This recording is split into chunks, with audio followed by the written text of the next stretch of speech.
আসসালামু আলাইকুম এসএসসি 27-28 ব্যাচের প্রিয় শিক্ষার্থীবৃন্দ, আজকে আমি তোমাদের টাইপ স্পেশাল ক্লাসে বস্তুটি সর্বোচ্চ কত উচ্চতা উঠবে এই কনসেপ্টটা ক্লিয়ার করব। দেখো প্রশ্নে কি লেখা আছে 150। এই প্রশ্নটা হচ্ছে খুবই সহজ, বাট পরীক্ষায় খুব আসে, বুঝতে পারছো? অনেক সহজ কিন্তু পরীক্ষায় আসে। 150 কিলোমিটার পার আওয়ার বেগে খাড়া কোনো বস্তুকে উপরের দিকে নিক্ষেপ করা হলো। অর্থাৎ প্রথমে তোমার বেগ দেওয়া আছে, বেগটা কি দেওয়া আছে কিলোমিটার পার আওয়ারে। তুমি ফিজিক্সের যত অঙ্ক করবে ভাইয়া সবগুলোকে তোমার এসআই এককে কনভার্ট করে নিতে হবে। তাহলে পুরো প্রশ্ন পড়ার আগেই এটাকে আমি আগে এসআই এককে কনভার্ট করে নিই, ঠিক আছে? তাহলে যে বেগটা দেওয়া আছে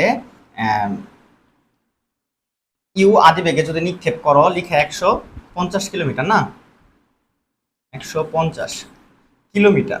কিলোমিটার থেকে মিটারে যেতে গেলে কত দিয়ে গুণ করতে হবে ভাইয়া? 1000 ডিভাইডেড বাই 1 আওয়ার। 150 কিলোমিটার ভাগ 1 আওয়ার। কিলোমিটার থেকে মিটারে যাইতে কি করছে? 1000 দিয়ে গুণ করছে। আবার 1 ঘন্টা মানে কত সেকেন্ড? 3600 সেকেন্ড। তাহলে এটা ক্যালকুলেটর চাপো, দেখো এটা কত হয়।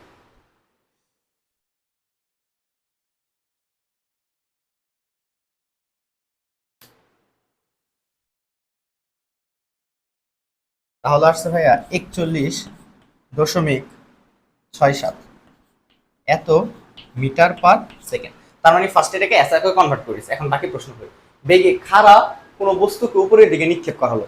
খাড়া মানে হচ্ছে ভাইয়া এই যে এখানে তুমি দাঁড়ায় আছো, ডিরেক্ট উপর দিকে নিক্ষেপ করলো, তার মানে 90 ডিগ্রি অ্যাঙ্গেলে, অর্থাৎ একদম সোজাসুজি মারছো। কি করছো ভাইয়া? এই আনুভূমিকের সাথে, এটা যদি তোমার আনুভূমিক হয় এর সাথে খাড়া মারছো, তার মানে 90 ডিগ্রি অ্যাঙ্গেলে মারছো, বুঝতে পারছো? তোমাদের এসএসসি লেভেলে যে কনসেপ্ট আছে সেটা শুধু খাড়া নিক্ষেপের কথা বলা আছে। কোনো নির্দিষ্ট কোনো নিক্ষেপ করলে যে প্রাস হয় ওই ব্যাপারগুলো তোমাদের নাই, এটা ইন্টার আছে, বুঝতে পারছো? তাই এখন এটা ইগনোর করো, তোমার লেভেলে যেটা আছে সেটা তুমি শেখো। খাড়া উপরের দিকে নিক্ষেপ করা হলো, তোমার ঘুরে ফিরে এটাই আসবে, খাড়া উপরের দিকে, বুঝতে পারছো? আচ্ছা, নিক্ষেপ করা হলো, বস্তুটি সর্বোচ্চ কত উচ্চতা উঠবে। আচ্ছা, তুমি যে বেগটা নিক্ষেপ করছো এটা কিন্তু উঠতে উঠতে একটা সময় যা থেমে যাবে। ধরো এই যে তুমি নিক্ষেপ করছো এখান থেকে, এইখানে সেই বস্তুটা থেমে গেছে, এরপরে সে আর যাবে না, কারণ একটা সময় উঠতে উঠতে সে উপরে যাবে, গিয়ে আবার নিচে পড়তেছো, এই যে গেছে না এখানে, এখানে পড়া শুরু করবে, কারণ সে তার উপরে উঠতে পারবে না। এখন তুমি বলো আচ্ছা ভাই এটাও উঠতে থাকবে না? হ্যাঁ, এটাও সম্ভব। এটা হচ্ছে তুমি ইন্টার উঠলে এই কনসেপ্টটা শিখবা, সেটা হচ্ছে কি মুক্তিবেগ।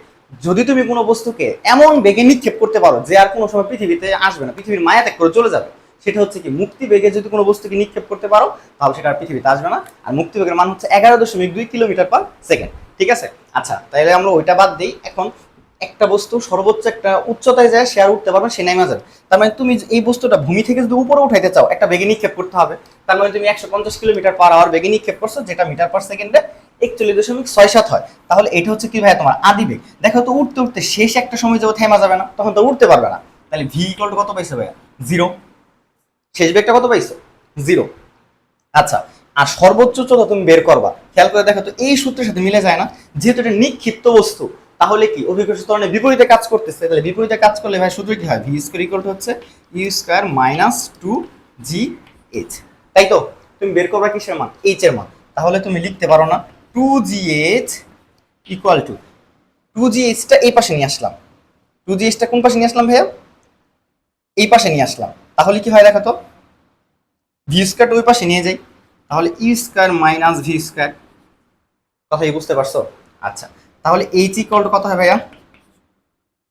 ই square minus v square divided by 2g। খেয়াল করছো? আচ্ছা, সর্বোচ্চ উচ্চতা বেগ কত হয়? এটাকে এমসিকিউ আসতে পারে যে সর্বোচ্চ উচ্চতা বেগ কত? বেগ হচ্ছে 0। তাহলে এটার মান যদি তুমি 0 বসাও, আলটিমেটলি সূত্র পাইলা না ভাইয়া? E square by 2g। পাইছো এটা? এই যে এটা ডিরেক্ট, এই জন্য আমরা লিখে দিয়েছিলাম যে সর্বোচ্চ উচ্চতার ম্যাথ করতে গেলে তুমি চাইলে এভাবে না ভেঙে ডিরেক্ট লিখতে পারো, ই স্কয়ার বাই 2g। তাহলে জাস্ট এখন তুমি মান বসা দাও। এর মান কত পাইছো?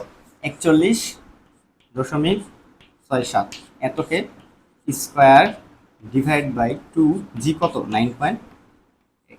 জাস্ট ক্যালকুলেটর ইউজ করো, অঙ্ক শেষ।